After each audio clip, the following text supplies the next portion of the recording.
yanayofanya udhani kwamba wewe haufai. Haijalishi maneno ya watu, haijalishi uhalisia unaopitia. Neema na baraka ya Bwana ndani yako siku ya leo katika jina la Yesu. Bwana, naachilia neema na baraka katika jina la Yesu.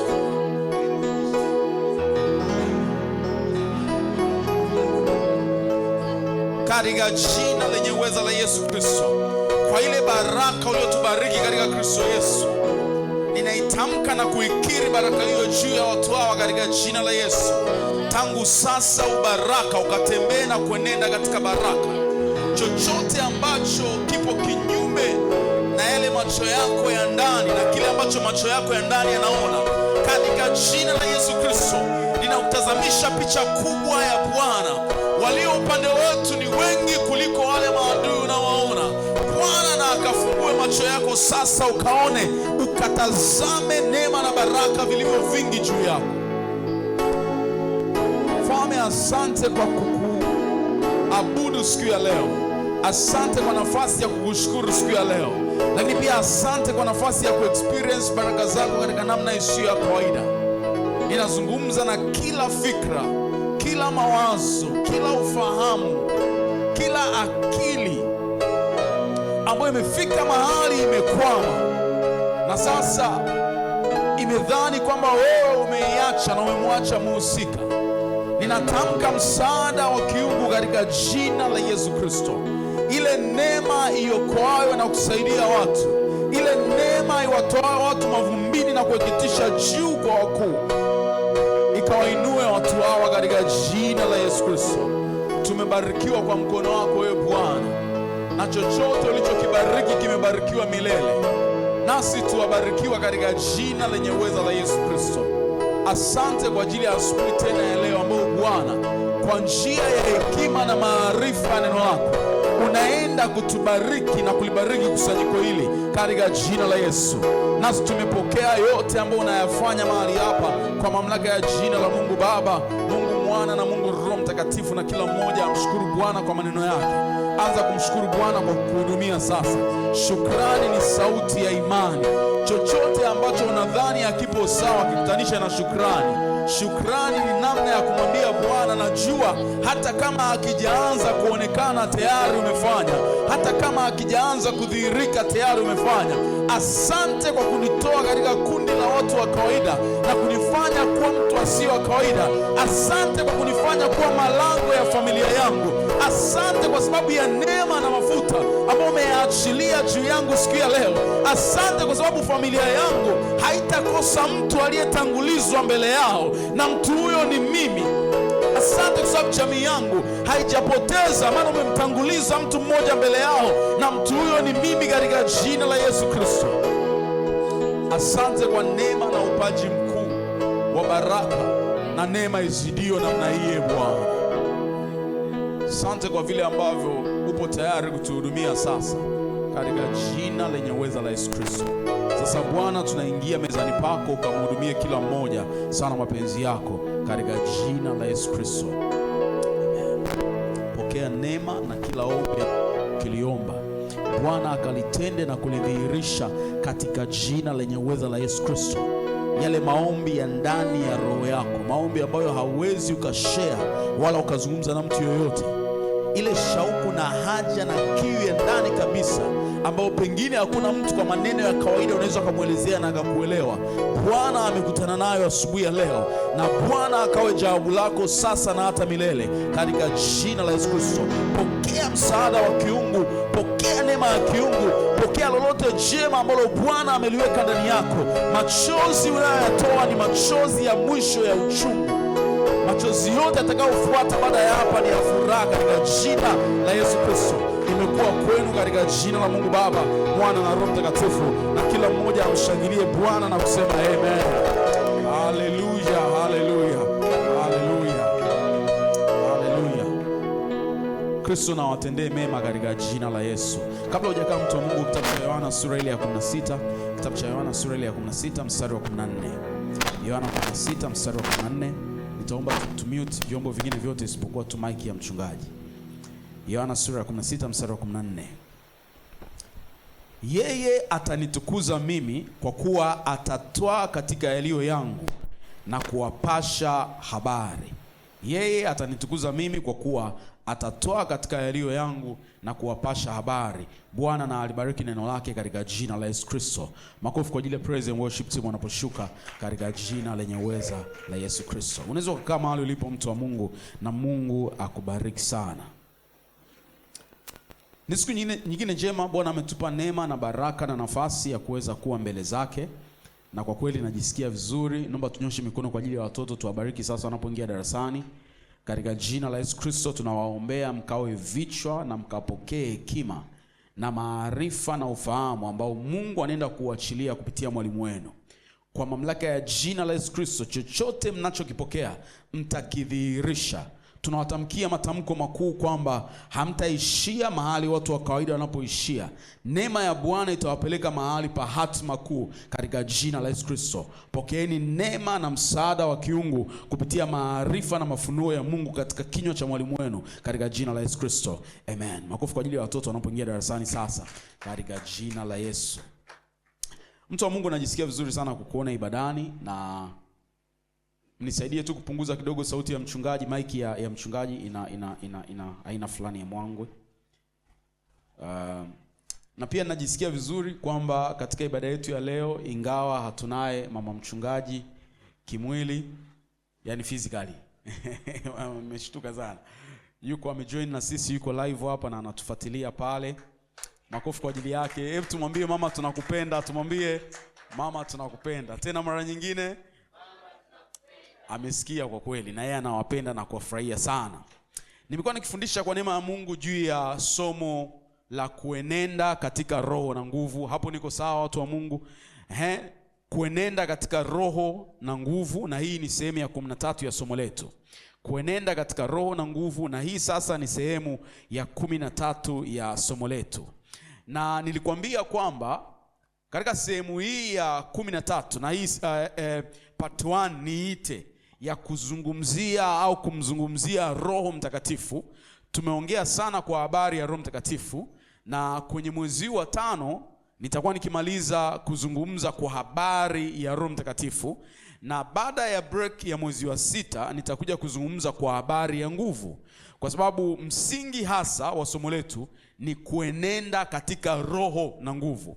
Kwa leo tunapoendelea kumzungumzia Roho Mtakatifu, nitaomba nikupeleke katika kuzungumza juu ya huduma za Roho Mtakatifu. Kwa kichwa kikubwa ni kuenenda katika roho na nguvu, na kichwa kidogo ni huduma za Roho Mtakatifu. Huduma za Roho Mtakatifu. Na tayari tumekwisha angalia huduma 2 za Roho Mtakatifu. Kimsingi hizo huduma 2 sio ujumla wa mambo yote Roho anaweza kuyafanya. Tuliona Roho anaweza kufanya mambo mengi mno, lakini sisi tukaamua kuyalimit katika maeneo makubwa 3. Kwa tunaiangalia huduma ya Roho Mtakatifu kwanza katika mafundisho, tukaangalia huduma ya Roho Mtakatifu katika maongozi, na leo tutaangalia huduma ya Roho Mtakatifu katika mafunuo, na hasa katika mafunuo ya kumfunua Yesu Kristo kwa ajili yetu. Kwa tuliangalia huduma ya mafundisho na hata huduma ya maongozi. Wiki iliyopita tulipokuwa tunazungumzia huduma ya maongozi, tukasema kwamba ni muhimu sana muamini kufahamu maana ya huduma ya maongozi ama maongozi ya Roho Mtakatifu, na nikawashirikisha mambo ambayo Roho wa Bwana alinisemesha nikiwa naandaa hili somo. Akaniambia watu wengi wana miss maongozi yangu, sio kwa sababu mimi siongozi watu, ni kwa sababu watu wana matarajio yasiyo sahihi kwa habari ya maongozi yangu. Yesu na watusaidie sana. Na ndio maana ukishindwa kuwa na ufahamu sahihi na ukawa na matarajio yasiyo sahihi kwa habari ya maongozi ya Roho Mtakatifu, unaweza usiyaone yakidhihirika katika maisha yako. Na hiyo haitakuwa ikimaanisha kwamba yeye aongozi. Ni wewe umefocus katika jambo ambalo yeye katika maongozi yake hajaja kulifanya. Kwa nikasema ni muhimu sana tufahamu kwamba kunayo maana ama uhalisia wa maongozi ya Roho Mtakatifu, na tukasema maongozi ya Roho Mtakatifu ni wito wa Roho Mtakatifu kwa muamini, ili kwamba muamini aweze kuishi maisha ambayo ni maisha ya unyenyekevu. Sio niwekaje? Ni kama a total surrendered life, maisha yaliyojitoa kujitoa kimaalum na kijumla mbele za Roho Mtakatifu. Kwa utagundua kwamba kwa habari ya maongozi ya Roho Mtakatifu, focus ya Roho Mtakatifu hasa ni maisha yako kuliko sikio lako. Hiyo uiandike, itakusaidia. Kwa habari ya maongozi ya Roho Mtakatifu, focus hasa ya Roho Mtakatifu, mkazo hasa ya Roho Mtakatifu ni nini? Ni maisha yako kuliko sikio lako. Waamini wengi tumekuwa tukidhani kwamba Roho anapokuwa akiniongoza ama ninapokuwa naongozwa na Roho, ni kwamba Roho ananizungumzisha tu, anaiachilia tu sauti yake kwamba hapo usikanyage, hapo usiingie, hebu okota hiki, hebu fanya kile, hebu kiache hiki na kile. Ni kweli katika upana wa maongozi ya Roho Mtakatifu kuna eneo ambao huwa anatuongoza kwa maelekezo ya nyakati maalum. Tuliangalia last week. Lakini totality ya maongozi ya Roho Mtakatifu hasa ni maisha ya muamini. Ndio tukaona kwenye Wagalatia sura ya 5 mstari wa 16 mpaka 18, Wagalatia 5:16 mpaka 18, akasema mkienenda kwa Roho ama mkiongozwa kwa Roho hamtazitimiza kamwe tamaa za nini? Za mwili. Kwa utaona kama mtu hataongozwa na Roho, athari kubwa itaonekana kwenye maisha yake. Ndio maana anasema mkiongozwa na Roho hamtazitimiza tamaa za mwili. Vice versa is true. Usipoongozwa na Roho utazitimiza tamaa za mwili. Kwa hiyo kupuuza maongozi ya Roho Mtakatifu kuna athiri zaidi maisha ya mtu kuliko sikio la mtu. Maisha ya mtu. Na nikakwambia jambo lingine la pili, nikasema kwamba kwa sababu hiyo ule uwezo wa kumsikia Roho Mtakatifu katika nyakati fulani maalum na kwenye matukio fulani maalum huwa unajengwa na maisha yaliyotolewa kwa unyenyekevu mbele za Roho Mtakatifu. Kwa bahati mbaya waamini wengi when it comes kwa habari ya maongozi ya Roho Mtakatifu huwa tunadhani na tunatamani tu Roho atuongoze kwa kutuambia nini kipo mbele yangu, nichukue njia gani, kushoto ama kulia. Ndio hapo tu tunaishia hapo. Lakini Roho huwa ana kiu zaidi ya maisha kuliko sikio. Maisha yaliyobadilika yanarahisisha usikiaji wa sikio. Ndio maana mimi huwa ninasema kwamba kinachosikia zaidi ni moyo uliobadilika kuliko sikio. Mungu na atusaidie katika jina la Yesu Kristo. Jambo la tatu nilizungumza kwa habari ya huduma ya maongozi ya Roho Mtakatifu. Kwa nimesema la kwanza nilikwambia lazima uelewe maana ya maongozi ya Roho Mtakatifu. La pili nilikwambia lazima uelewe lengo la maongozi ya Roho Mtakatifu. Lengo ni kuyageuza maisha yako. Nilizungumza hii statement nikasema maongozi ya Roho Mtakatifu yamekusudiwa kubadilisha zaidi kuliko kuhabarisha. Sawa? Ni issue ya transformation na sio information. Na wengi tunasubiri Roho atuongoze ili atupe taarifa, informations fulani.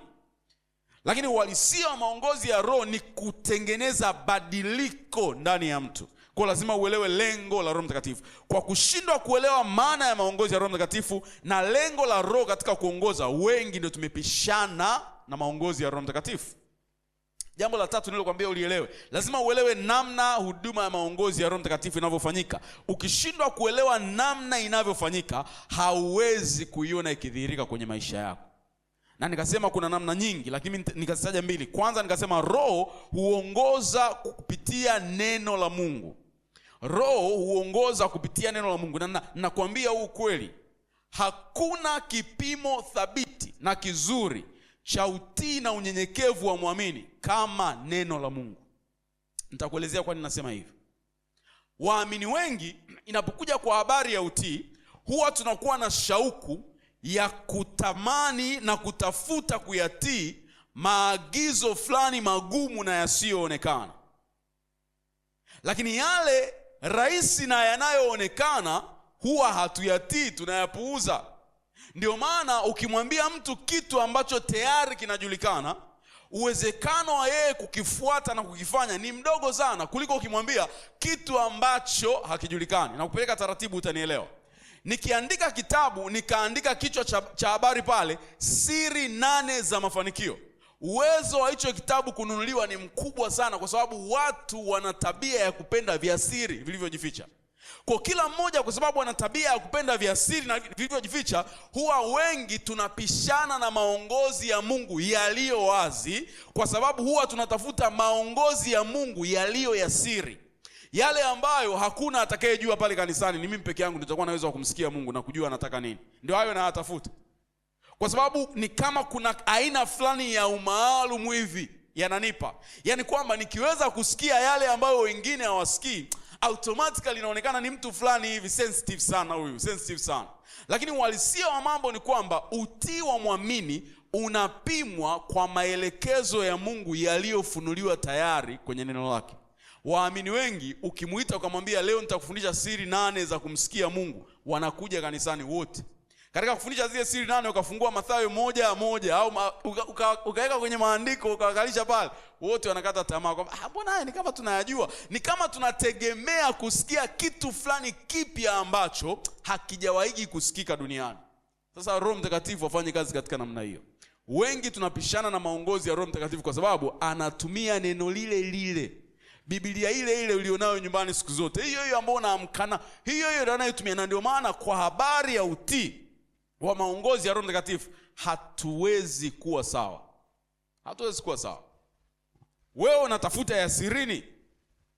Waliojifunza kumuelewa Roho Mtakatifu wanatii yote yaliyo wazi. Na niliwahi kuambia na ninarudia hapa kwamba uwezo wa kumsikia Roho Mtakatifu akiongea na wewe katika matukio specific, yale ya sirini na binafsi yanayokuhusu wewe, huwa unatengenezwa na kuzitii sheria na maagizo ya neno la Mungu ambayo yako wazi sana. Hebu fikiria pamoja na mimi, kama hauwezi kulitii neno la Mungu lililofunuliwa kwa uwazi, unaweza ukatii sauti gani? Kama kilicho wazi ni ngumu kwako kukiona na kukifuata, unataka kuniambia kile kilichofichwa unaweza kukielewa? Jibu ni hapana. Jibu ni hapana. Kwa Roho huwa anaongoza kupitia neno la Mungu. Kwa hiyo mara zote neno la Mungu linapotumika katika maongozi ya Roho Mtakatifu linakukumbusha nafasi yako ya utii, kwamba ni haya ambayo yanaonekana kuwa wazi ndio yanatengeneza difference, tofauti kati yangu na wale wasioweza kumsikia Roho Mtakatifu. Namna ya pili Roho anayoongoza. Namna ya pili Roho anayoongoza huwa anaongoza kwa kutoa maelekezo ya wakati. Maelekezo ya wakati. Kwa hiyo panakuwa pana uhitaji wa wakati husika, panakuwa pana issue ya wakati husika, na yeye anatoa maelekezo yanayoleta utatuzi katika wakati husika. Na nikasema maelekezo haya yanaweza yaka katika mfumo wa sauti ya ndani, maneno, akaongea na wewe, fanya 1 2. Watu wa Mungu, ninawafundisha hichi kitu na ninaomba muanze kukipractice, kwa sababu mimi nimekifanyia kazi kwa muda mrefu na nimeona kikianza kunipa matokeo. Tunatamani kujua hiyo siri. Umeona hizo siri hizo, anataka kuzijua hizo siri. Sawa. Nimejifunza issue ya utii haihusiani tu na kufanya au kutokufanya unachoambiwa. Inahusiana pia na unafanya kwa haraka kiasi gani. Hapo ndio kuna tofauti kati ya watu waliofanikiwa na watu ambao hawajafanikiwa. Ukisoma nadhani ile sura ya 21 ya kitabu cha Mwanzo, wakati Mungu amemwambia Abraham kamtoe Isaka sadaka, maandiko yanasema Abraham aliamka asubuhi na mapema, akamwandaa mtoto, akaandaa mnyama, akaenda kwa ajili ya kutimiza kile Mungu alichomwambia. Anasema aliamka, keyword pale ni asubuhi na mapema. Asubuhi na mapema inadhihirisha kwamba Abraham alikuwa amedhamiria kulifanya lile jambo kwa haraka mno, kwa sababu Mungu aliongea naye usiku, yeye asubuhi na mapema akainuka kulifanya. Asubuhi na mapema.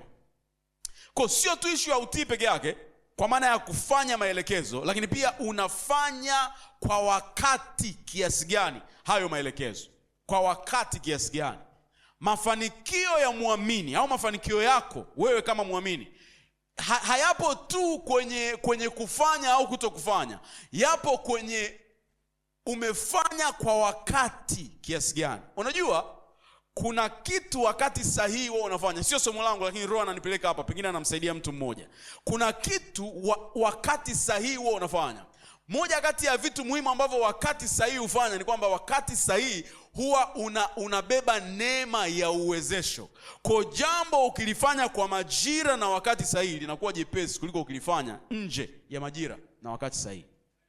Ndio kitu ambacho wakati sahihi ufanya. Unabeba neema ya uwezesho. Na ombi lako kubwa na la msingi linapaswa kuwa Mungu akupe hekima ya kujua majira na nyakati, na nini ufanye kwa majira na nyakati husika. wana wa Isakari walijua majira na nyakati na nini Israeli wafanye katika majira na nyakati husika. Kwa katika nyakati husika, Roho anapoleta maongozi yake, anaweza akaongea kwa sauti ya ndani, anaweza akaongea kupitia watu wengine wanaokuzunguka, anaweza akaongea kupitia msukumo wako wa ndani. Na niliwafundisha kwa habari ya msukumo kwenye Wafilipi sura ile ya 2 nadhani mstari wa 13. Anasema Mungu huwa anatupa kutaka ili kupitia kutaka kwetu atimize kusudi lake jema. Kwa namna ya Mungu kutimiza kusudi lake jema huwa inaanza na kutupa msukumo juu ya jambo fulani. Sio wewe unayeweza kuwa na msukumo juu ya mambo ambayo bado haujayaona. Ni Roho wa Mungu ndani yako ndio anaweza kukupa msukumo kwa mambo ambayo bado haujayaona. Na anapokupa huo msukumo ni kwa sababu Mungu katika ratiba yake anataka alifanye hilo kwa wakati huo. Kwa nyakati zote ambazo nimeisikia sauti ya Mungu na nikafanya kwa wakati, ilizaa matokeo. Ilizaa matokeo ya haraka. Tena mara nyingine hata katikati ya usingizi nasikia Roho ananiambia fanya 1, 2, 3. Mimi huwa naamka haraka na kufanya kile Roho anachoniambia. Na kama imetokea sijafanya, hiyo sauti itapiga kelele na mimi siku nzima.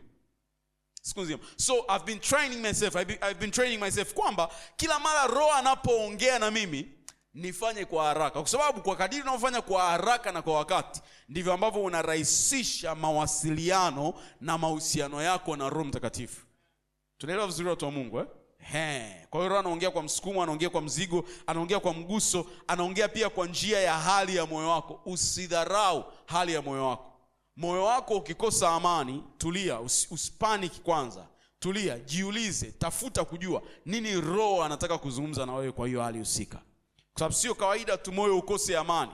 Unatakiwa kufanya maamuzi fulani, moyo umepoteza amani. Sio kawaida. Kwa kuna kitu Roho huwa anafanya kupitia hayo ambayo nimeyazungumza, na Bwana akusaidie kuyaelewa katika jina la Yesu Kristo. Na kufundisha huduma ya mafunuo sasa. Huduma ya mafunuo. Huduma ya mafunuo. Na huduma hii ya mafunuo nianze kuiwekea msingi hapa. Huduma ya Roho Mtakatifu katika mafunuo. Huduma hii ya mafunuo iko hasa kumfunua Yesu Kristo kwa muamini. Ndio huduma ambayo Roho anaifanya, kumfunua Yesu Kristo kwa muamini. Tumesoma yale maandiko kwenye kitabu cha Yohana sura ya 16 mstari wa 14. Yohana 16:14 anasema yeye atanitukuza mimi kwa kuwa atatwaa katika yaliyo yangu na kuwapasha habari. Sasa huduma ya mafunuo ya Roho Mtakatifu huwa ina kazi au inafanya mambo makubwa matatu kwa haraka haraka. Kwanza, inamfunua Yesu Kristo. Maana ya kufunua ni kufanya kitu kijulikane. Kitu ambacho kisingekuja kujulikana sasa kijulikane. Ndio maana nzima ya kufunua. Kufanya kitu ambacho kisingekuja kujulikana sasa kijulikane. Kwa Roho Mtakatifu katika huduma ya mafunuo anamfanya Yesu ajulikane. Nielewe vizuri hapa. Watu wengi wanajua mambo mengi kuhusu Yesu, ila ufunuo ambao Roho huleta kwa muamini huwa haumpi tu muamini taarifa kuhusu Yesu. Unatengeneza mahusiano kati ya Yesu na muamini.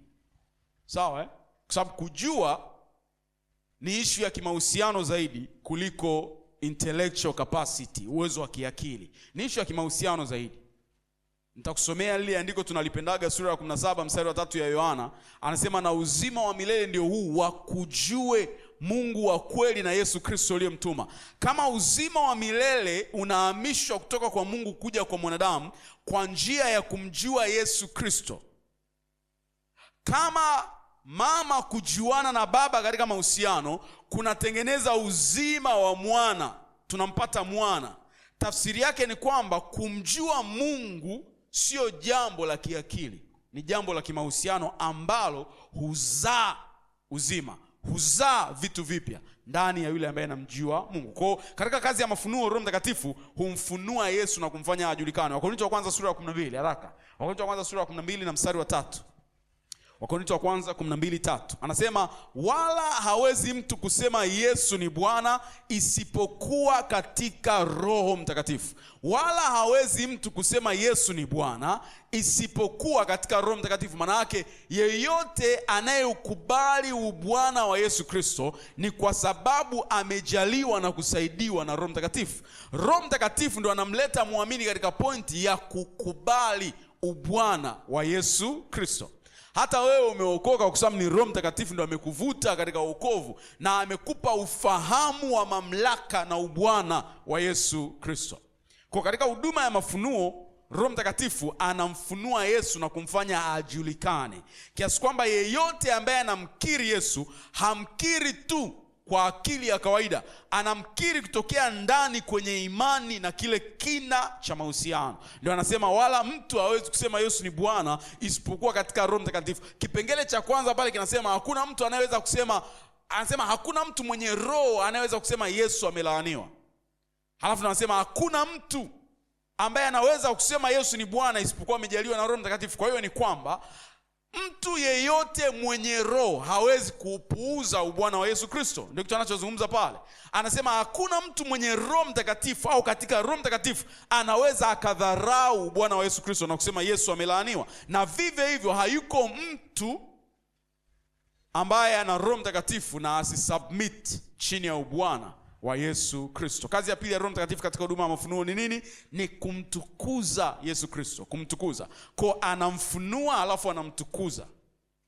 Kimsingi unaweza kaandika ukweli, ibada unayoipeleka mbele za Mungu, sifa unayoipeleka mbele za Mungu, na heshima unayoipeleka mbele za Mungu ni muitikio wa nini Roho Mtakatifu amekifanya kwako katika kumfunua Yesu Kristo.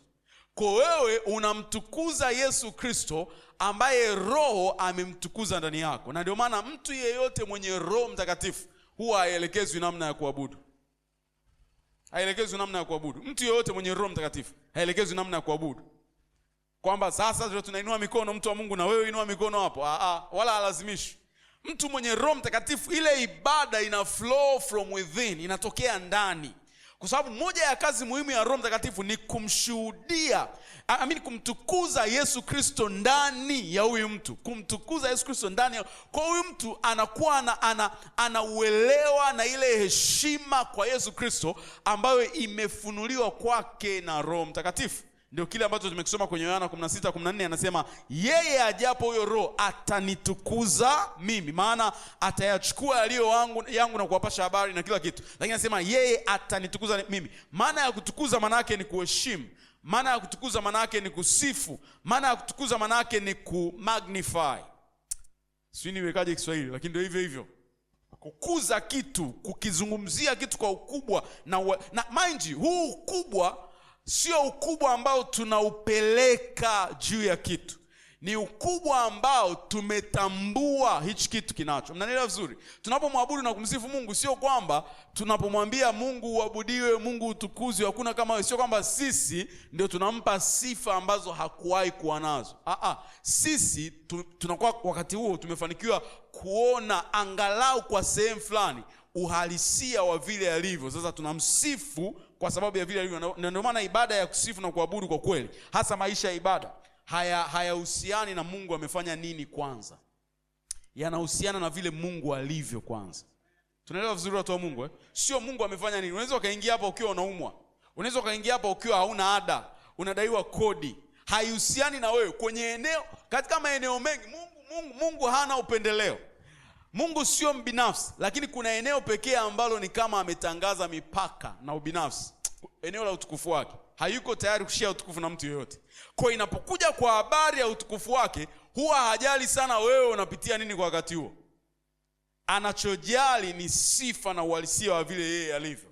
Kwa tunamsifu na kumtukuza kwa vile yeye alivyo. Lakini maandiko yanatutia moyo kwamba tunapomtukuza, uwepo wake huwa unashuka na kutuhudumia sisi. Mungu na atusaidie sana. Haya, jambo la tatu ambalo Roho Mtakatifu ulifanya katika huduma ya mafunuo. Roho Mtakatifu humshuhudia Yesu Kristo. Humshuhudia Yesu Kristo. Humshuhudia Yesu Kristo. Roho Mtakatifu humshuhudia Yesu Kristo. Maana ya kushuhudia maana yake ni kuweka ushahidi wa wazi. Maana ya kushuhudia maana yake ni kuthibitisha. Kwa Yesu Kristo anaposhuhudiwa na Roho Mtakatifu ni uhalisia wa ukweli wa vyovyote alivyo, kwamba vile alivyo Kristo ndivyo hivyo ilivyo. Kwa nini ipo hivyo? Kwa sababu Roho amesema. Amesemaje? Amesema hivyo. Hivyoje? Hivyo. Kama Roho amefunua na kuongea kuhusu Yesu, hakuna doubt.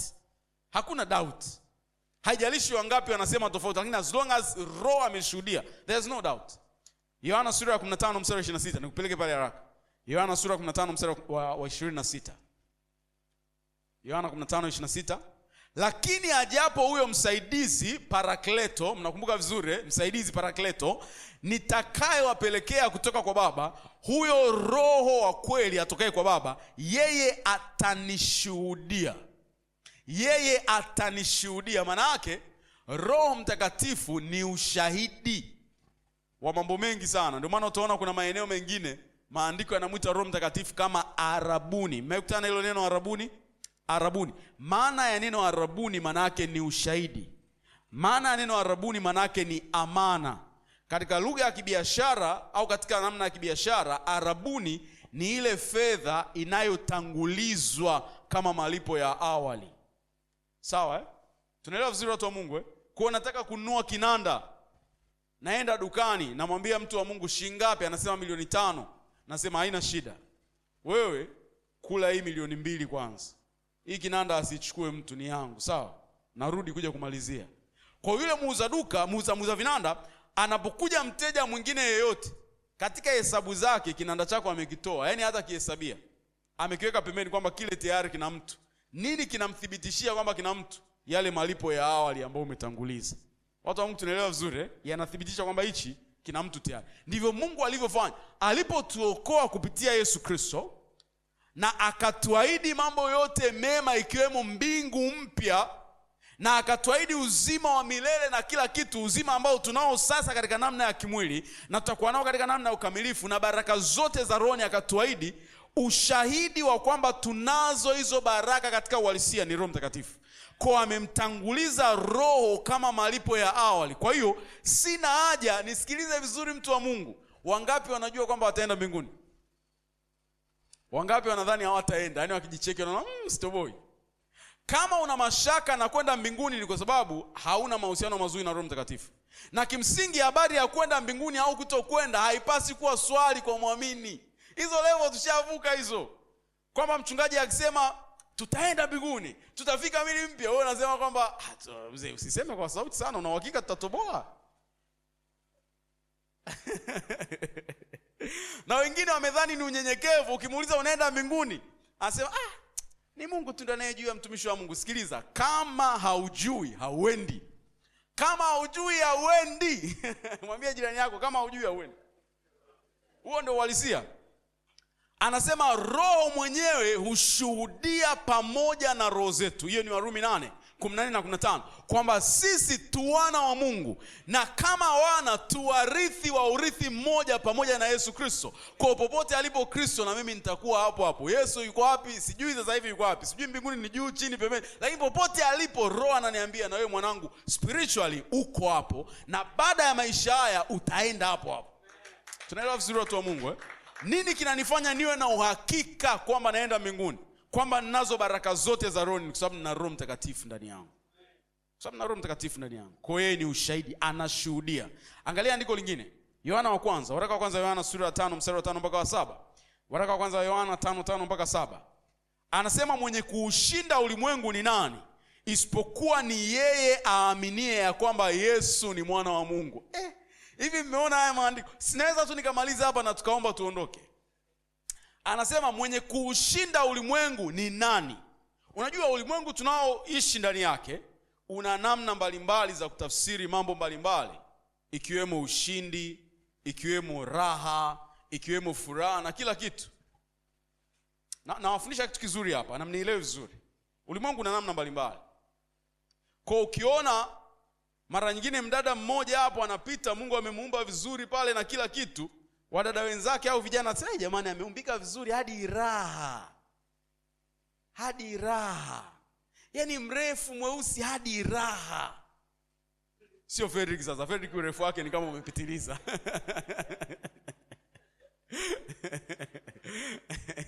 Kwa chochote kinachofurahisha watu watasema hadi raha, hadi. Lakini kwa kweli raha ya kweli, ushindi wa kweli haupo kwenye hivyo wanavyosema hadi raha.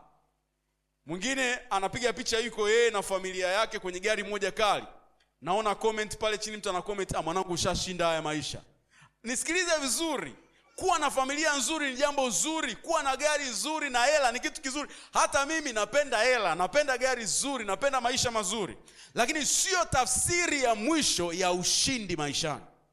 Sio tafsiri ya mwisho ya ushindi maishani. Watu bro is winning in this life. Bro is winning. Kwa sababu pale bro kashika mtoto mzuri anatembea, anasema bro is winning. Sikiliza vizuri. Maandiko yanavyosema, anasema mwenye kuushinda ulimwengu ni nani? Isipokuwa ni yeye aaminie ya kwamba Yesu ni mwana wa Mungu. Huyo ndio mwenye kuushinda ulimwengu. Kwa anayeshinda ni yule ambaye anamwamini Yesu Kristo. Ndio mshindi. Sasa angalia hapa anavyomalizia. Anasema hivi: huyu ndiye aliyekuja, yani Yesu Kristo, ndiye aliyekuja kwa maji na damu. Hii phrase maji na damu nitakuja kuifundisha wakati mwingine. Kwa maji na damu, sawa?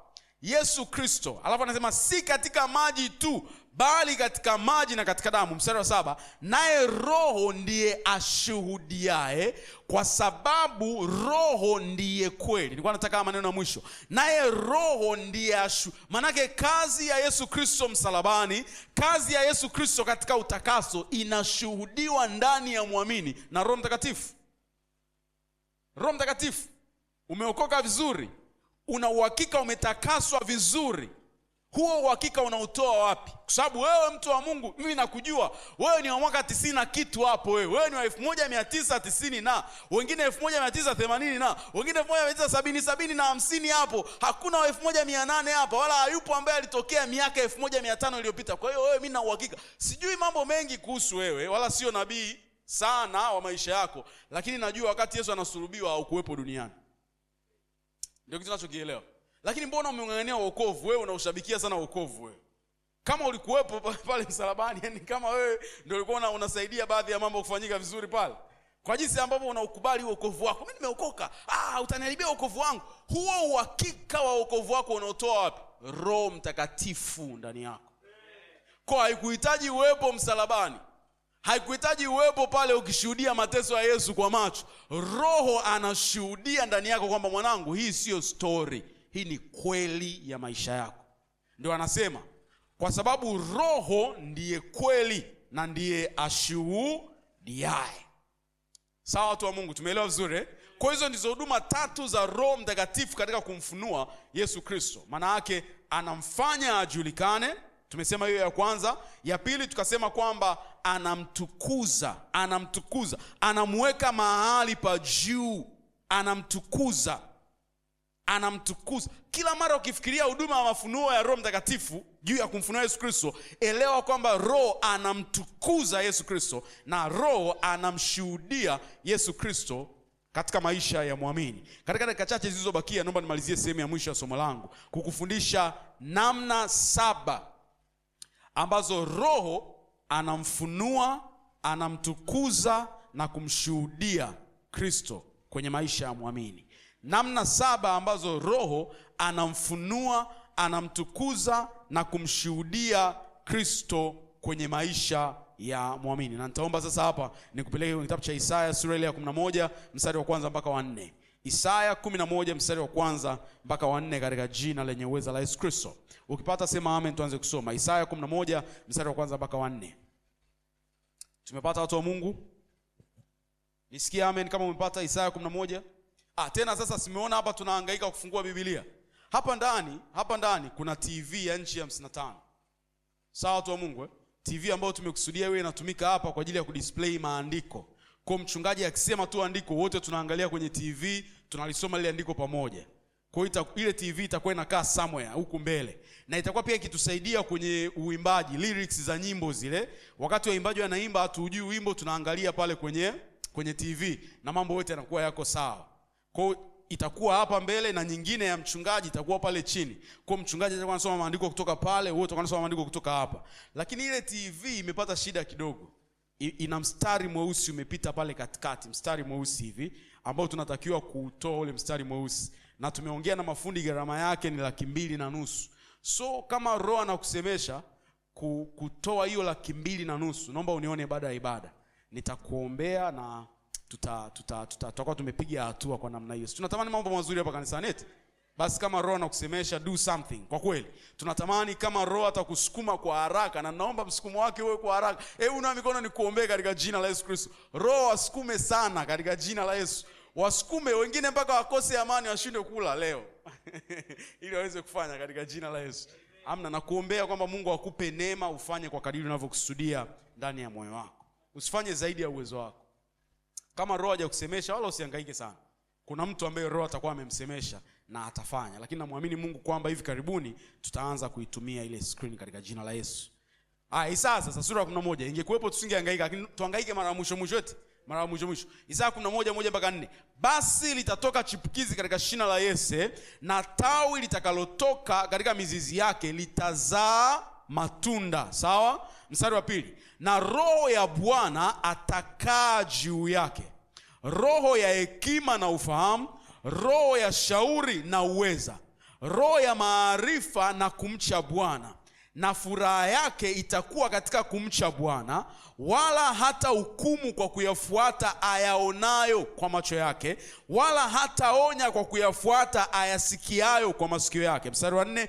Bali kwa haki atawahukumu maskini, naye atawaonya wanyenyekevu wa dunia kwa adili. Kwa hiyo hilo shina litakalochipuka litatembea katika uvuvio na maongozi na utendaji wa Roho usio wa kawaida. Huo ni mtazamo ule wa kwanza katika uhalisia wa andiko lenyewe. Lakini katika ufunuo mpana wa hilo andiko ni unabii wa Yesu Kristo. Sawa? Nataka uelewe hii concept. Hilo andiko ni unabii wa ujio wa Yesu Kristo. Kwenye maandiko niliwahi kuwafundisha hichi kitu kwenye Bible study zile za Alhamis. Nikasema kwenye maandiko kuna kitu kinaitwa double fulfillment prophecies. Ni aina fulani za unabii ambazo huwa zinakuwa zinatimilizwa katika namna mbili. Namna ya kwanza ni ile ya karibu, kwamba nabii anaweza akawa anatabiri jambo ambalo linatokea baada ya muda mfupi, halafu unabii huo ulikuwa unalenga pia kufunua jambo litakalotokea miaka mingi mbele. Sawa watu wa Mungu Kwa mfano ile Isaya ya sura ya 7 mstari wa 14 anatabiri kwa habari ya bikira atachukua mimba na kila kitu. Ule unabii pia nao ni double fulfillment. Kwanza ulikuwa unazungumzia kuzaliwa bila shaka kwa mfalme Hezekia, lakini pili ulikuwa unazungumzia kuzaliwa kwa Yesu Kristo. Na mara nyingi ile picha ya mwisho ndio huaga ni ukamilifu wa ile ya kwanza. Tunaelewa vizuri watu wa Mungu Tunaelewa vizuri? Sura ya 2 ya Yoeli ule mstari wa 28, nitarejesha miaka iliyopotea nitamimina roho yangu juu yenu na kila kitu. Ulikuwa ni unabii ambao pia taifa la Israeli lilokuwepo utumwani, Yoeli anatumiwa kutoa huo unabii wa urejesho.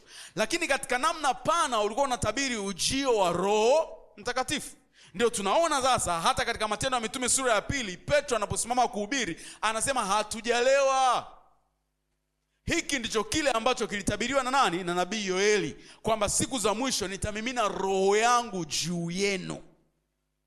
Kitabu fulani cha Isaya, ni Isaya Ezekiel, ni 47, 44, nimeisahau. Lakini Ezekiel anatabiri urejesho wa taifa la Israel kwa taswira ya maji. Anasema nikaona maji yanamiminika kutoka hekaluni, yakianza kwenye nyayo za miguu, yakiendelea kupanda kwenye ugoko, yakipanda mpaka baadaye kuwa mto usioweza kuvukika. Alafu anasema yale maji popote yalipokuwa yakipita na yakigusa eneo lolote ambalo lilikuwa lina uwezo wa kuzaa, palikuwa pana uhai unatengenezwa. Kiuhalisia ulikuwa ni unabii wa urejesho wa taifa la Israel, yes, baada ya kutoka utumwani Babel. Lakini katika picha pana ni unabii wa kazi ya Roho Mtakatifu katika kuleta uhai kwa waamini. Tumeelewa vizuri Kwa vile vile haya maandiko ya Isaya katika picha pana yanaonyesha kumtabiri Yesu Kristo. Nafahamu wewe upendagi kusoma sura ya kwanza mstari wa kwanza wa kitabu chochote. Acha nikuonyeshe Mathayo 1:1. Twende Mathayo 1:1. Uone kitu ambacho uwaga unakikosa unapo skip. Unasema hapo mwanzo Mungu sinaijua hii. Kitabu cha okoa Yesu sinaijua hii, una skip. Sasa kuna kitu hapa Mathayo anakiandika kwenye Mathayo 1:1. Anasema hivi, kitabu cha okoa Yesu Kristo. Angalia anamtaja Yesu Kristo kama nani? Kama nani? Mwana wa Daudi. Tena anaongezea akimtaja kama mwana wa Ibrahim. Mnakumbuka kwenye Yohana sura ya 8 kuanzia mstari ya 50, Yesu akawaambia wale Wayahudi akasema kwamba Ibrahim aliiona siku yangu na akaishangilia. Tena akasema kabla Ibrahim hajawako duniani mimi nilikuwepo. Wakakasika wakasema wewe una miaka kama 33 au 30 hivi tukucheki jamaa bado ni yanki. Ibrahim ameishi muda mrefu. Wewe umewahi kumuona Ibrahim wewe? Wakamkasirikia, wakatafuta mawe watake kumpiga pale. Lakini Yesu alikuwa anaongea uhalisi. Nitaongea vitu vingi sana hapa. Lakini taarifa njema ni kwamba Yesu alikuwepo tangu uumbaji wa dunia unafanywa na hata kabla ya uumbaji wa dunia. Kwa kina Ibrahim washakutana na encounters nyingi sana na Yesu. Ni vile tu Yesu hakuwa anatumia jina Yesu kabla ya kuja duniani. Kila mahali kwenye maandiko hasa Agano la Kale ukiona title malaika wa Bwana inamzungumzia Yesu Kristo. Kwenye Kutoka sura ya 3 utaona malaika wa Bwana anamwambia Musa, vua viatu vyako, hapa ni patakatifu. Alafu Musa anamuuliza, nikienda niwaambie wewe ni nani? Imagine malaika wa Bwana anasema mimi ni Niko ambaye niko. Kuna malaika anaweza kujitambulisha kwa hiyo title? Hakuna. Malaika wa Bwana tofauti na malaika wengine alikuwa anaweza kukubali ibada. Akiabudiwa anakubali ibada. Malaika wengine wakiabudiwa, mimi ni mjumbe tu nimetumwa muabudu Mungu. Lakini malaika wa Bwana akitokea mahali popote watu wakamwabudu, anaikubali ile kitu. Ndio yule jemedari alitokea wakati ambao Yoshua anapigana vita. Yoshua akauliza, mzee tuko wote au uko na wale? Anasema tuko wote. Ndio yule ndio Yesu yule. Yule ndio, mnanielewa vizuri watu wa Mungu Ndio yule katika sura ya 16 ya Mwanzo wakati Ajiri anakimbia kutoka kwa Sara, malaika wa Bwana akatokea akamwambia, wewe Ajiri unaenda wapi? Unaenda wapi? Alafu baada ya kumhudumia sana pale na kumwambia rudi ukanyenyekee, Ajiri akasema hakika wewe umungu uonaye. Malaika wanamuita Mungu, anakubali. Lakini huyu malaika wa Bwana alikubali kwa sababu ni Yesu Kristo kabla hajavaa mwili. Ndio ukisoma Ezekiel sura ya 1 utaona Ezekiel anaona maono ya mbinguni. Hapo anasema niliona viumbe pale na mmoja mwenye mfano wa mwanadamu. Ndio huyo Yesu huyo. Huyo ndio Yesu huyo. Ndio utaona kina Daniel katika ile tanuru ya moto anasema tuliwatupa watatu huko ndani. Mbona kuna mtu mwingine wa 4? Ndio huyo Yesu. Huyo ndio Yesu huyo. Hizo ndio show zake hizo. Hizo ndio show zake anazozikubali. Hizo hapo. Daniel kwenye sura ya 9 sijui ya 10 pale. Na yeye akaona maono ya mbinguni. Anasema nikamuona mmoja kama mwanadamu. Yaani maandiko nisiende huko nitaanza kufundisha kitu kingine. Kwa hiyo utaona anasema kitabu cha okoa Yesu mwana wa Daudi, maana yake Yesu ndio ukamilifu wa vyote ambavyo Mungu alikuwa anatabiri katika agano lake na Daudi. Anaposema nitauimarisha ufalme wako na kuifanya kuwa imara, hakuwa anamzungumzia Suleiman kwa sababu ufalme wa Suleiman tunaujua na ulipita. Alikuwa anazungumzia ufalme wa Yesu Kristo. Ndio maana hapa ili Mathayo kuwasaidia Wayahudi kwamba yule tunayemngojea kama Masihi, yule mfalme ndio huyu, anasema hiki ndio kitabu cha okoa Yesu mwana wa Daudi. Kwa sababu unabii ulikuwa ni kwamba mfalme atakuwa uzao wa nani? Wa Daudi. Tena mwana wa Ibrahim. Tunaelewa vizuri. Hii issue ya mwana wa Ibrahim nimeizungumzia kwenye somo la agano. Kwa hiyo ukipata nafasi nenda Telegram, andika agano jipya pale, andika jina nitaelekeza siku nyingine. Nimechoka naongea sana kwa kweli, alafu muda wangu haunitoshi. Twendeni sasa. Kwa sababu utaona Yesu anaonyesha kama mfalme ajaye. Yesu ndio yule aliyekuwa akitabiriwa. Na sasa tukichukua ule ukweli wa Daudi kwamba tutauona utendaji wa Roho Mtakatifu usiokoma kwenye maisha ya Yesu Kristo. Sawa watu wa Mungu Kama ambavyo unabii ulikuwa ni kwamba tutaona utendaji usiokoma wa Roho Mtakatifu kwa mzao wa Yese, hivyo kwa Kristo. Na nikurudishe kwenye maandiko yetu ambayo tulianza kuyasoma katika sehemu ya kwanza kabisa ya somo letu. Angalia Matendo ya Mitume sura ya 10 mstari 38. kukudhihirishia kwamba maisha ya Yesu Kristo yalikuwa full of Holy Spirit, yamejazwa na utendaji na ukamilifu wa huduma ya Roho Mtakatifu isiyo ya kawaida. 10:38 Matendo ya Mitume. Habari za Yesu wa Nazareth, jinsi Mungu alivyomtia mafuta kwa Roho Mtakatifu na nguvu. Sawa? Hili ndio andiko letu la hili somo mwaka mzima. Habari za Yesu wa Nazareth, jinsi Mungu alivyomtia mafuta.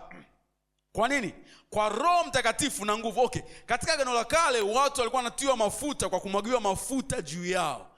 Kwa Yesu Kristo na waamini wote wa Agano Jipya tunatiwa mafuta pale tunapopewa Roho Mtakatifu. Na tulishazungumza muamini anampokea Roho Mtakatifu siku anapookoka. Ujazo wa Roho Mtakatifu unaweza ukatokea baada ya muamini kuokoka au wakati muamini anapookoka, lakini makao ya Roho Mtakatifu ndani ya muamini yanafanyika siku muamini anapokuwa ameokoka. Nadhani baada ya wiki chache kile kitabu chetu cha Sauti ya Upepo kitakuwa kimetoka. Namsubiria tu mtu wa cover anifanyie cover pale. Kwa hiyo kitakuwepo hapa. Tutakisoma na tutakichambua baadaye. Kitatusaidia sana kuyaelewa yote ambayo nimeyazungumza. Kwa anasema akamtia mafuta kwa Roho Mtakatifu na nini? Na nguvu. Naye akazunguka huko na huko akitenda kazi njema na kuponya. Tena sio tukuponya wachache, wote walioonewa na Ibilisi, kwa maana Mungu alikuwa pamoja naye. Mungu alikuwa pamoja naye kwa nini? Kwa sababu Roho alikuwa pamoja naye. Ukiwa na Roho Mtakatifu una Mungu. Achana na kauli za ulimwengu kwamba mtu anavuka barabara amekoswa na gari, jamaa ana Mungu. Ana Mungu huyu jamaa. Jamaa ana Mungu aisee. Ana Mungu. Mpaka hiyo inatumika kwenye mambo ya kijinga. Haukufumaniwa, mwanangu una Mungu sana. Una Mungu. Uliiba bila kukamatwa, mwanangu una Mungu sana. Labda ni Mungu wa ulimwengu ambaye pia anakuvuta ili zifike 40.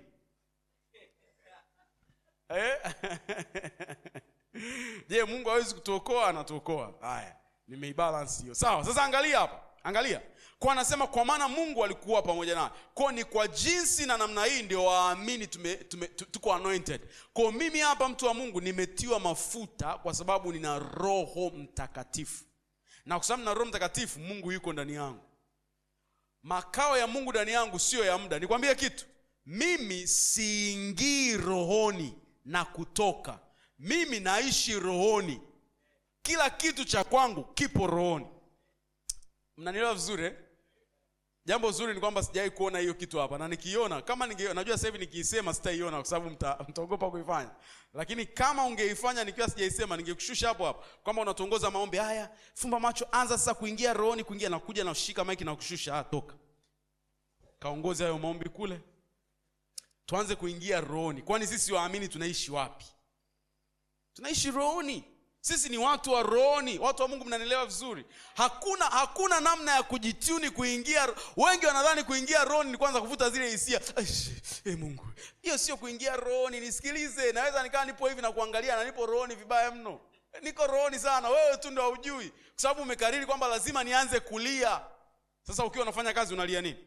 Upo kazini. Ina maana upo rohoni. Upo rohoni. Upo rohoni. Hisia ni kitu kingine, lakini kuwa rohoni ni uhalisia wa maisha yetu. Kwa kweli sio kila hisia ni tafsiri ya mtu kuwa rohoni, lakini kuwa rohoni kunaweza kuproduce hisia fulani fulani. Kwa ukianza kuconfuse kwamba kila anayelia wakati wa maombi yuko rohoni, kwa kweli kwa niaba ya mama mchungaji anayetufuatilia pale nikupe pole sana. Mungu na alisaidie kanisa lake katika jina la Yesu Kristo. Angalia kwa namna ambavyo sisi tuko anointed. Wakorintho wa kwanza. Hii itakuwa Wakorintho wa pili, nimemiskota. Wakorintho wa pili sura ya kwanza mstari wa 21 mpaka 22. Wakorintho wa pili 1:21 na 22. Basi ni Mungu atufanyaye sisi pamoja nanyi kusimama imara katika Kristo. Paulo anawaambia Wakorintho ni Mungu ndiye anayetufanya sisi na nyie kusimama imara katika Kristo. Napenda maandiko yanayofuatia, anasema alitupaka mafuta. Hii nasoma ni tafsiri nadhani ya neno sijui. Anasema alitupaka mafuta, mstari wa 22, kwa kututia muhuri wake na kutupatia roho wake mioyoni mwetu kuwa rehani. Tafsiri yako itasema kuwa arabuni. Sawa nimeshaelezea concept ya arabuni. Kuwa reani kwa ajili ya kuthibitisha yote aliyotuahidi. Kwa Roho Mtakatifu ndio namna Mungu alivyoni anoint, ndio namna Mungu alivyonitia mafuta. Na Roho Mtakatifu kwenye ile andiko anaelezewa kama muhuri wa muamini. Unajua muhuri katika ulimwengu wa kibiashara ulikuwa unagongwa kwenye bidhaa ya mtu ili kuelezea mambo mawili. Kwanza, kuelezea kwamba hii bidhaa ni halisi, ni original. Ndio maana hata wewe leo ukiona una bidhaa unasema hebu angalia logo. Angalia logo kwanza. Logo. Unaangalia logo kwa sababu logo ndio namna ya kuangalia hii ni original. Ni original hata kama ina logo inayofanana na sio original, kuna tofauti tu ipo. Ipo tu tofauti fulani. Kwa unakuta TV ya LG yenyewe ameandika tu simple LG. Ukinunua hiyo TV Buguruni usiku, hiyo L hiyo inavyovuta na Mungu na atusaidie. Unaelewa vizuri watu wa Mungu unanunua raba, sasa umenunua pale raba usiku pale hapo Machinga Complex hapo. Wewe ukijua ni Nike. Unakuja kuangalia mchana kumbe imeandikwa Vike.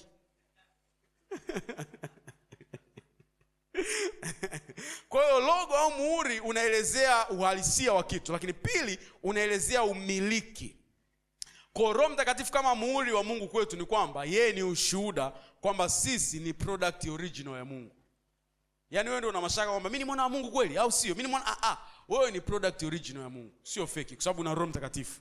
Lakini pia Roho Mtakatifu ni ishara kwamba wewe ni mwana wa Mungu, unamilikiwa na Mungu. Sasa hapa anaonesha kama Yesu alivyotiwa mafuta kwa Roho, ndivyo sisi waamini kwa Roho tumetiwa mafuta. Waraka wa kwanza Yohana sura ya 2 mstari wa 20 mpaka 27. Na kuonesha tu kwamba ule unabii ambao Daudi alitabiriwa kwamba atatembea kwa nguvu za Roho ulikuwa unamuelezea Kristo, na tunayaangalia maisha ya Yesu Kristo katika ile sura ya 10 mstari wa 38 ya Matendo ya Mitume kwamba alitembea kwa mafuta ya Roho na nguvu za Mungu akifanya mambo makuu. Na the same way Mungu alivyomtia mafuta ndivyo alivyotutia sisi waamini mafuta. Kwa maandiko haya mawili yanaelezea namna waamini tulivyokuwa anointed kwa Roho kama Yesu Kristo alivyokuwa anointed vile vile. Mpaka hapo sijakupoteza, si ndio? Kwa waraka kwanza Yohana sura ya 2 mstari wa 20 alafu tutaruka twende mstari wa 27. Waraka kwanza Yohana 2:20 alafu tutaruka twende 27. Anasema lakini ninyi mmepakwa mafuta na yeye aliye mtakatifu. Ninyi ni kina nani? Ni nyie waamini. Nanyi mnajua yote au mnajua kweli yote. Alafu mstari 27 anasema upako ule mliopokea kwake unadumu ndani yenu, wala ninyi hamna haja ya mtu yoyote kuwafundisha, lakini kama vile upako wake unavyowafundisha kuhusu mambo yote, nayo ni kweli wala si uongo, basi kama ulivyowafundisha kaeni ndani yake. Anasema nyie mnao upako ndani yenu, na ule upako una kazi ya kufundisha. Mtu wa Mungu nielewe vizuri, moja kati ya kazi muhimu kabisa ya upako ni kuwa ulinzi ndani ya muamini. Ukimfundisha muamini, upako unapomfundisha muamini kutokea ndani, unamlinda muamini dhidi ya mafundisho potofu. Ni hatari tukidhani upako ni uwezo wa mtu kuangusha watu, kushika tu watu wakaanguka. Ni kweli upako unaweza kufanya hivyo, lakini sio kila anayefanya ana upako. Tunaelewa vizuri watu wa Mungu? Sio kila anayefanya ana upako. Taswira halisi ya upako itaanza kumpa huyu mtu maarifa ya kweli kuhusu Mungu. Niliwahi kuwapa ule ushuhuda eti nikasema dadangu mmoja aliwahi kuja nilipokuwa nafanya huduma wakati fulani, tulikuwa tunafanyia mahali fulani kwenye parking hivi. Alikuja yule dadangu, akasikiliza mahubiri pale, akasikiliza. Baada ya ibada akaniita. Akasema, mdogo wangu unafundisha vizuri. Yaani unahubiri vizuri, tunaelewa mno. Ila ungeongeza upako kidogo tu. Yaani ungeongeza upako kidogo tu, ungefika mbali sana. Hiyo ilinisumbua mno. Nikarudi nyumbani nikasema, kwa sina upako. Na nikaanza kutafuta kile kilichokosekana. Sawa? Hivi mnaelewa vizuri? Ukipigwa kwenye hilo jaribu ndio utaelewa ninachokuambia. Nikaanza kuangalia watu ambao tunasema wana upako wanahubirije. Nikaona wanavyoruka madhabahuni, nikaona kila nikijaribu chumbani kwangu kupiga kama wao, naona hii itaniua, nitakufa. Sio kiroho, kimwili. Yaani nitakufa kabisa. Nikasema hapana, lazima kuna kitu fulani kuhusu upako sikielewi. Nilisema hivyo. Kwa sababu nikaanza kumwangalia mzee Mwakasege anavyopiga pale. Nikasema au nianze kupiga kama mzee. Mzee Kakobe anavyopiga, unaweza kupiga kama mzee wangu Mwingira, au unaweza kupiga kama mzee. Nikaangalia wazee wote waliotangulia kwenye huduma, nikasema nikiiga hapa siwezi, nimejaribu nashindwa. Nikasema hapana. Lazima nianze kutafuta maana ya upako. Nilipoanza kutafuta maana ya upako, nikagundua kwamba kufundisha vizuri na watu wakaelewa ndio upako wenyewe. Ndio upako. Kwa kama umekaa hapa unasubiri uanguke, wewe sasa wewe kwa nini uanguke? Wewe kwa nini uanguke? Wewe umeokoka, wewe unaishi maisha ya utakatifu, wewe uko vizuri. Wewe sasa pepo gani itakalo kuangusha?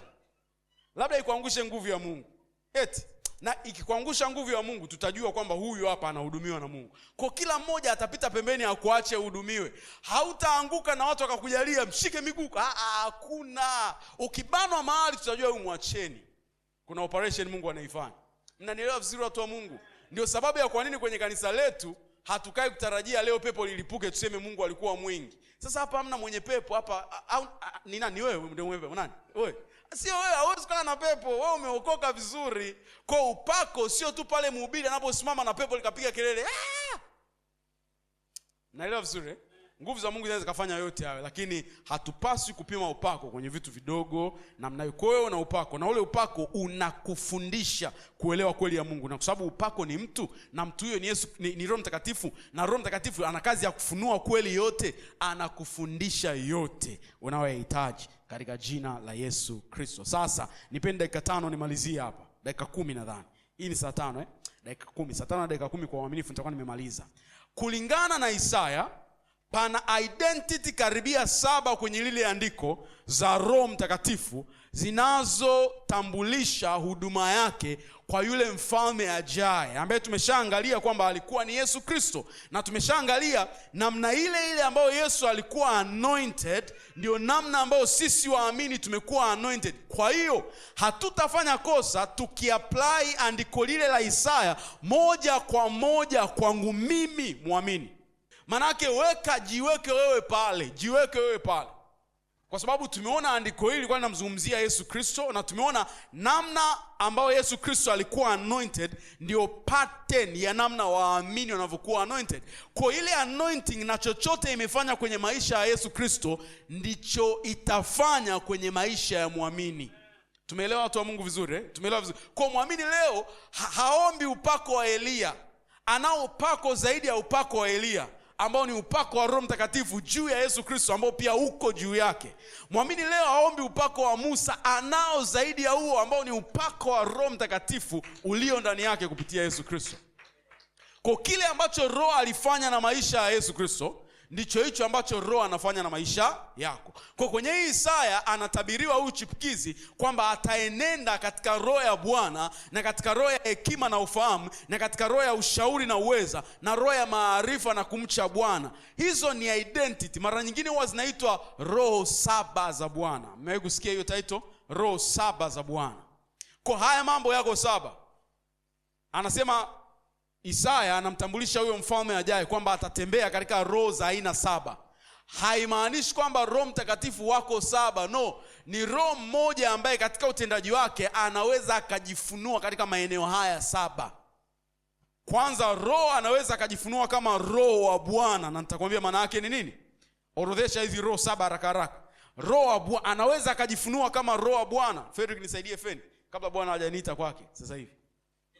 Anaweza kujifunua kama roho wa Bwana. Pili, Roho Mtakatifu anaweza kujifunua kama roho wa hekima. Sawa watu wa Mungu, roho wa hekima. Tatu, Roho Mtakatifu anaweza kujifunua kama roho wa ufahamu. Roho wa ufahamu. Hiyo ni 3, roho wa ufahamu. Na 4, kama roho wa shauri. Roho wa shauri, kama roho wa shauri, hiyo ni 4. 5, kama roho wa uweza. 6, kama roho wa maarifa, roho wa maarifa. Na 7, kama roho wa kumcha Bwana.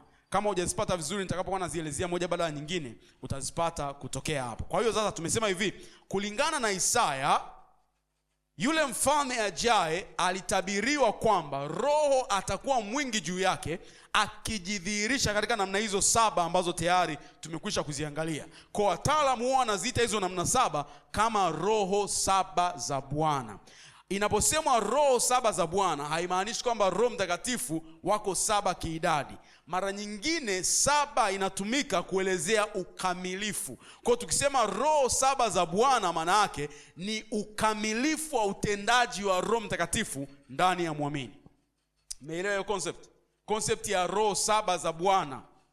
Maana yake ni ukamilifu wa utendaji wa Roho Mtakatifu ndani ya muamini. Maana yake ni kwamba hakipo kitu Roho huwa anasahau. Amekamilika katika utendaji wake ndani ya maisha ya muamini. Sawa? Kwa utaona nimeshakuwekea tahadhari, kile ambacho Roho alikuwa anakusudiwa kufanya na mfalme ajaye, huyo mfalme ajaye ni Yesu Kristo, na huyo mfalme ajaye ni mimi muamini. Na hayo mambo 7 ambayo Roho anayafanya na muamini ndio hasa yanayoelezea huduma ya mafunuo ya Roho Mtakatifu. Manake mambo haya 7 ambayo tutayaangalia ni namna 7 ambazo Roho humfunua Yesu Kristo kwa muamini.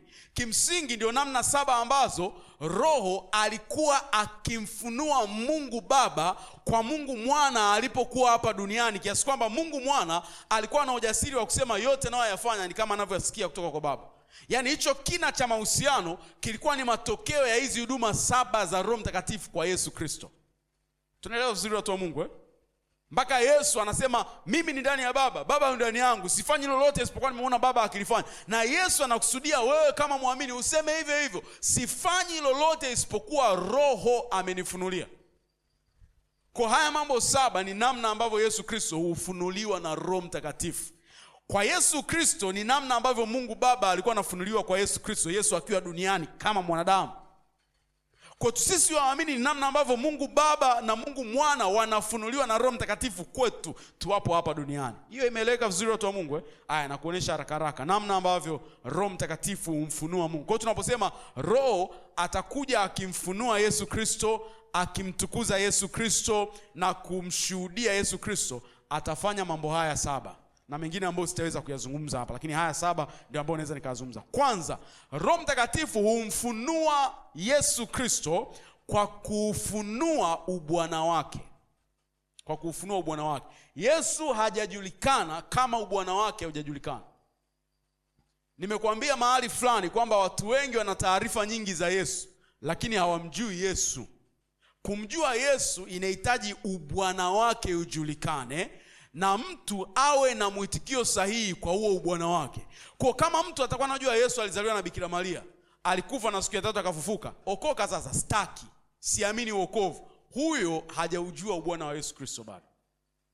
Naelewa vizuri watu wa Mungu Naelewa vizuri ubwana wa Yesu Kristo unapofunuliwa huwa unamuita mtu katika utii kwanza. Unamuita mtu katika utii. Kwa hiyo anaposema atakuja uzao wa Yese ambaye atatembea chini ya Roho ya Bwana, manake moja ya kazi muhimu ambayo Roho Mtakatifu alikusudiwa kuifanya na huyo mfalme ajaye ambaye ni mimi katika namna tulivyoweka maandiko, ni kufunua ubwana wa Yesu Kristo. Yesu Kristo anafunuliwa pale ubwana na mamlaka yake vinapokuwa dhahiri. Naelewa vizuri watu wa Mungu. Ubwana na mamlaka yake vikiwa dhahiri, Yesu amefunuliwa. Kama tutakuwa tunaabudu mahali ambapo hakuna heshima kwa ubwana wa Yesu Kristo, hakuna heshima kwa mamlaka ya Yesu Kristo, hapo Yesu hajafunuliwa vizuri. Yeye mwenyewe akasema nitakapofunuliwa na kuinuliwa juu, nitawavuta wengi kwangu. Kila mara Yesu anapofunuliwa ipasavyo, kinachotokea ni nini? Ni wengi kuvutwa kwake. Watu wa Mungu, hili kanisa huu sio mwisho wake, sio uwezo wake. Inaweza likajaa mpaka tutafute mahali pa kukaa na tukashindwa kukaa. Yaani itakuwa ni kwamba ukichelewa kuingia kanisani saa 12, ibada inaanza saa 2, ila unakuja saa 12 kugombania siti ili ukae, kwa sababu patakuwa pamejaa. Lakini itakuwa hivyo kama tu tutaishi maisha yanayofunua ubwana wa Kristo.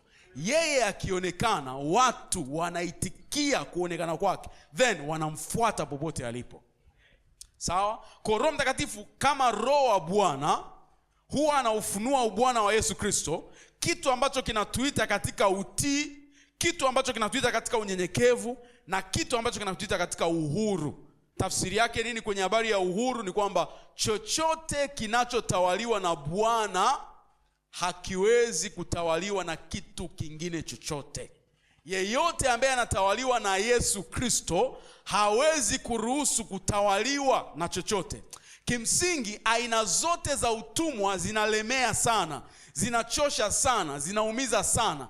Lakini kuna aina ya utumwa huwa inatengeneza furaha ndani ya mtu, na ni utumwa wa mtu chini ya Yesu Kristo. Ndio utumwa ambao hata Paulo anaufurahia. Ndio utumwa ambao ukisoma nyaraka nyingi za Paulo anajitambulisha. Wewe ungekuwa ndio Paulo, umepewa nafasi ya kuandika Biblia, ungejitambulisha kwa makeke mengi tu, tunajua roho yako. Lakini Paulo anasema mimi ni mtumwa wa Yesu Kristo. Angalia Yuda anapoandika kitabu cha Yuda. Unajua Yuda alikuwa ni mdogo wa Yesu. Wangapi wanajua ukweli? Aliandika kitabu cha Yuda, ile barua ya Yuda. Alikuwa ni ndugu yake Yesu, mdogo wa Yesu kabisa. Lakini anapojitambulisha asemi kwamba mimi ni Yuda, mdogo wake Yesu. Yaani ni blaza ambaye namuonaga anakuwa pale home na anafanyaga mambo ya ajabu kweli. Hasemi hivyo, anasema mtumwa wa Yesu. Si mnanielewa vizuri? Ila wewe ndio ulikuwa mdogo wa Yesu, umepata nafasi kwa.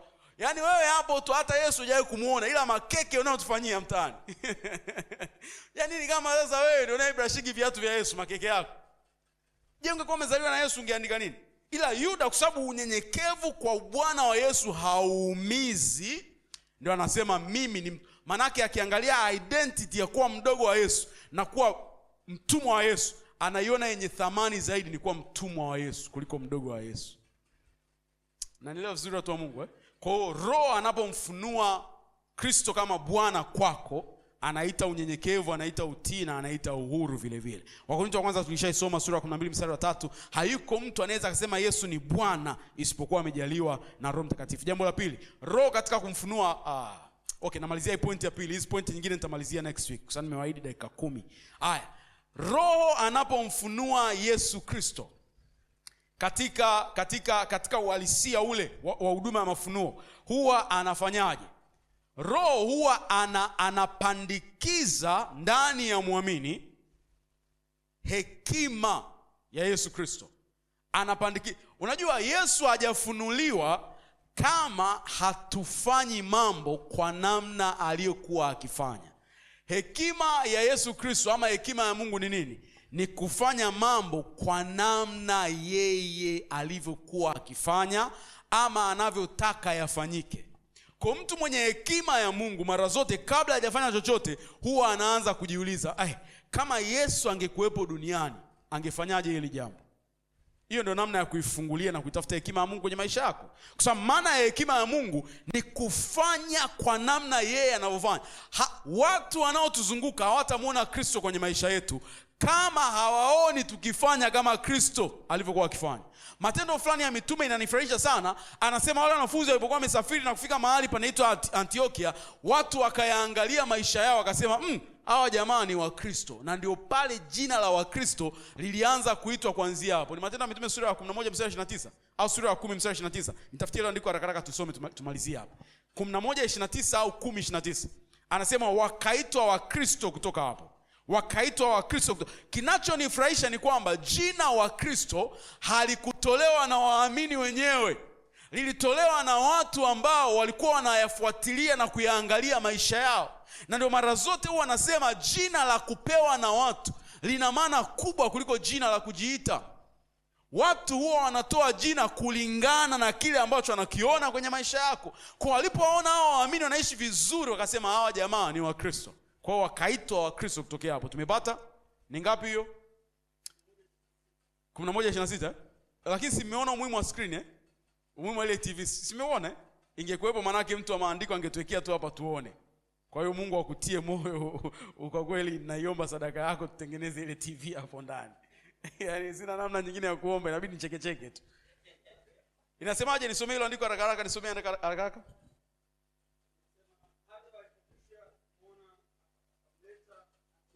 Aha.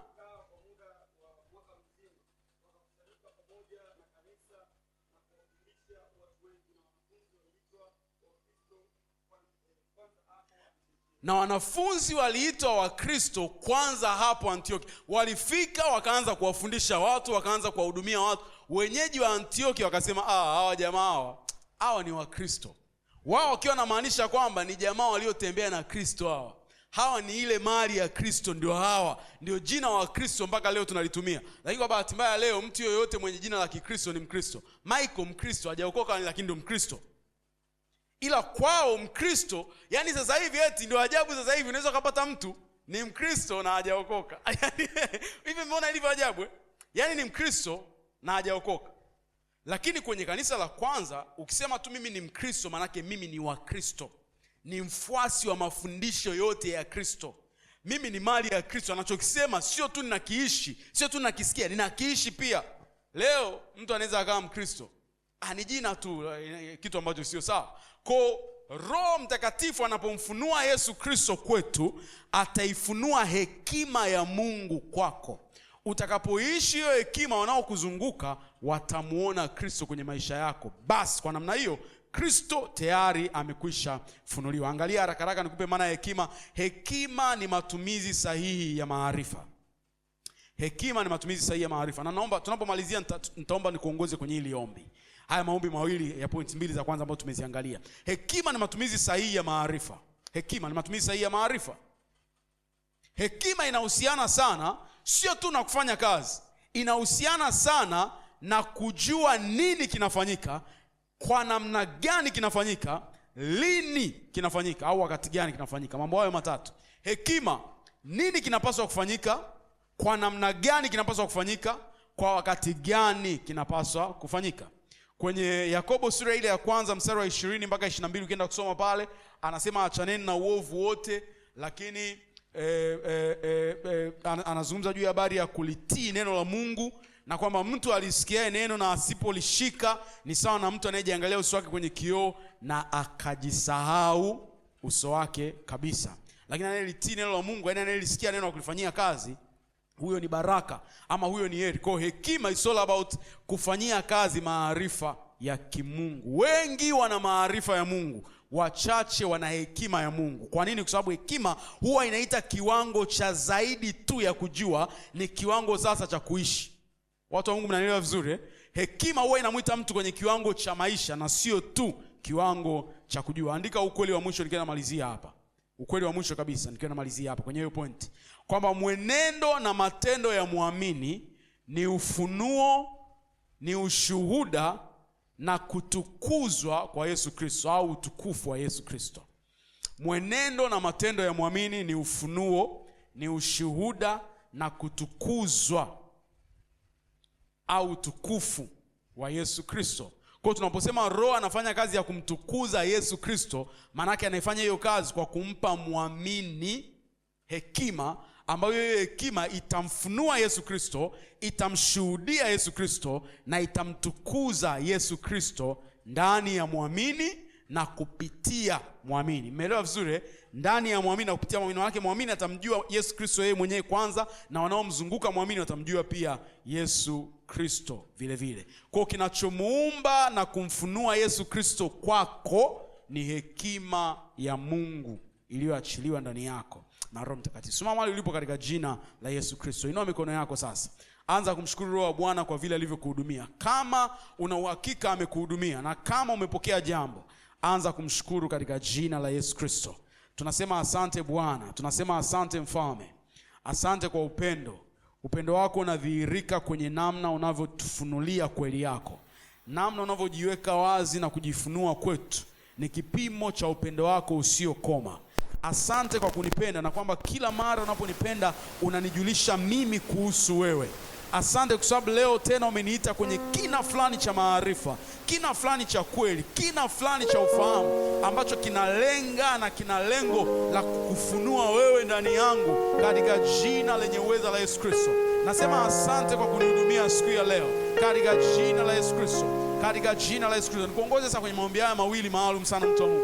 Ombi la kwanza, naomba tumuombe Mungu akupe neema ya kuwa na mwitikio sahihi kwa ubwana wake. Tumesema Yesu Kristo hajawa Bwana mpaka umemuitikia kwa namna iliyo sahihi, kwa unyenyekevu, kwa utii, lakini pia kwa uhuru. Hauwezi ukasema Yesu ni Bwana kwako kama umeruhusu tabia nyingine ikutawale. Hauwezi ukasema Yesu ni kiongozi kwako kama kuna mwenendo mwingine unakuongoza. Kwa tumuombe Mungu hiyo neema ya kuwa na mwitikio sahihi kwa ubwana wake. Hiki cha pili, omba hekima ya Mungu kwenye maisha yako. Hiyo ndio ushuhuda wa Kristo kwako. Anasema mtu yeyote akipungukiwa na hekima na aombe, maana Mungu huwa hakemei, anawapa watu chochote anachokiomba kwa ukarimu. Fungua kinywa chako nisikie kanisa na watu wenye shauku wakimuomba Mungu sasa. Muombe Bwana akusaidie kwa habari ya mwitikio wako kwa ubwana wake. Akusaidie kwa habari ya mwitikio wako kwa uungu wake. Jehova Shama, kama Roho anavyokufunua kwamba wewe ni Bwana, wewe ni Mungu, nipe neema, nipe ufahamu wewe Bwana wa kukuitikia kwa namna ifaayo katika jina la Yesu.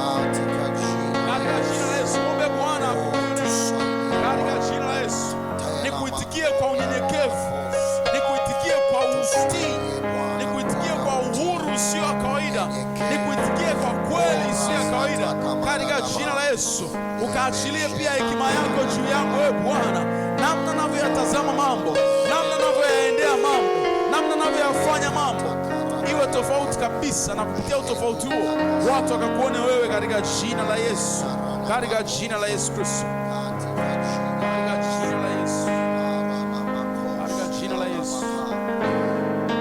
Asante kwa sababu unaumba hekima mpya ndani yangu. Asante kwa sababu unanipa nguvu ya kufanyia kazi maarifa yako. Asante kwa sababu hujaniacha kuwa mpweke, uko na mimi kupitia ile hekima itokayo kwako. Nami naipokea sasa katika jina la Yesu. Nami naipokea sasa katika jina la Yesu. Inua mikono yako nimshukuru Mungu kwa ajili yako. Jehova, asante kwa kuhudumia kanisa lako. Asante kwa sababu wewe unaongea kwa sauti kubwa kuliko sauti zetu. Asante kwa sababu mahali sauti yangu inapoishia ndipo mahali ambapo wewe unaanzia. Asante kwa hekima ambayo Bwana umeifunua na kuiachilia kwa watu wako asubuhi ya leo. Nami nawaombea yote ambayo wameyasikia, wameyapokea katika jina lenye uweza la Yesu Kristo. Hapata zaliwa mapooza kwa neno hili, hapata zaliwa vilivyodumaa kwa neno hili. Utawakuza watu kwa mamlaka ya jina lenye uweza la Yesu Kristo. Katika jina la Yesu tumepokea yote ambayo umeyafanya ndani yetu. Amen. Chukua matoleo yako mtu wa Mungu mahali alipo. Kama una sadaka ya shukrani, kama una fungu la 10, kama umetoa sadaka yoyote maalum hapa katikati na tupata nafasi ya kuomba, naomba usogee hapa mbele tuombe pamoja. Kama una sadaka ya shukrani au fungu la 10, pia sogea hapa mbele tuweze kuomba kwa pamoja. Kama una sadaka ya ujenzi pia nitaomba tutaitoa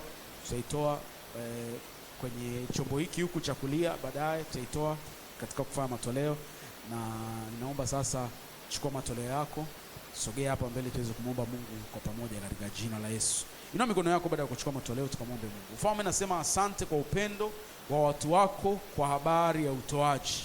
Asante kwa sababu Bwana wamenyosha mikono yao na kukutolea. Nami nawabariki katika jina lenye uweza la Yesu Kristo. Kwa baraka zile za rohoni wamebarikiwa, lakini kwa vitu vinavyoshikika watabarikiwa na wamekwisha barikiwa pia, kwamba mikono yao itatenda kazi na hao watapata utajiri katika jina la Yesu Kristo. Ninazungumza na kila magumu ambayo wanapitia kwenye maisha yao, katika uchumi wao na katika kazi zao, kwamba tangu sasa yatawapisha ili neema yako yafikishe mahali pa hatma katika jina lenye uweza la Yesu Kristo. Ninawaombea kwamba hawatatumia njia ndefu kufika mahali pa hatma. Ninawaombea kwamba hawatazunguka muda mrefu mahali pamoja. Neema na baraka na kweli vitawasaidia kuifikia hatima waliokusudia katika jina la Yesu Kristo. Nanyosha mikono yangu sasa kulibariki kanisa lako linaposogea mbele zako kukutolea. Watu hao wamebarikiwa sana, na Bwana ukadhihirishe baraka na matokeo makubwa katika maisha yao katika jina lenye uweza la Yesu Kristo. Nasi tunapokea yote ambayo Bwana kwanza uliyatoa na kutupatia katika jina la Mungu Baba, katika jina la Mungu Mwana na Mungu Roho Mtakatifu. Na kila aliyeamini amshangilie Bwana na kusema amen. Katika jina la Yesu pokea baraka zote katika jina la Yesu Kristo. Mungu abariki sana praise team, mtongozi haraka kwenye kumtolea Bwana. Haraka nitaomba chombo hichi kitatumika kwa ajili ya sadaka yetu ya ujenzi na chombo hichi kwa ajili ya sadaka yetu ya kawaida, na karibu sana kumtolea Mungu.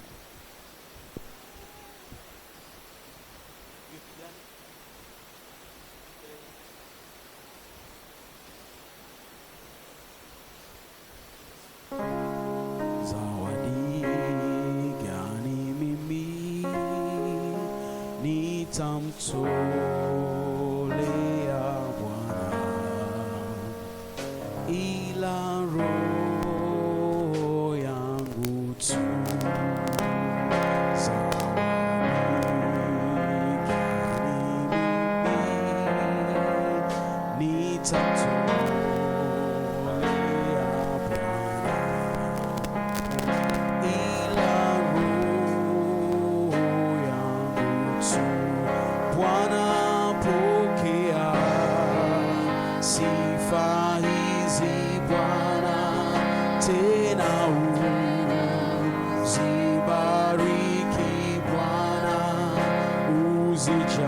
Zijaze baraka zako pia na roho kwa ujasiri mwingi. Pokea sifa hizi Bwana, tena zibariki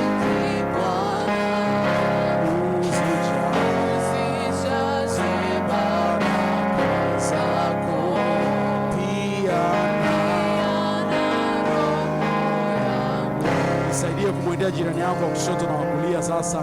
Mwambie hongera kwa kumtolea Bwana. Mwambie hongera kwa kumtolea Bwana. Na mwingine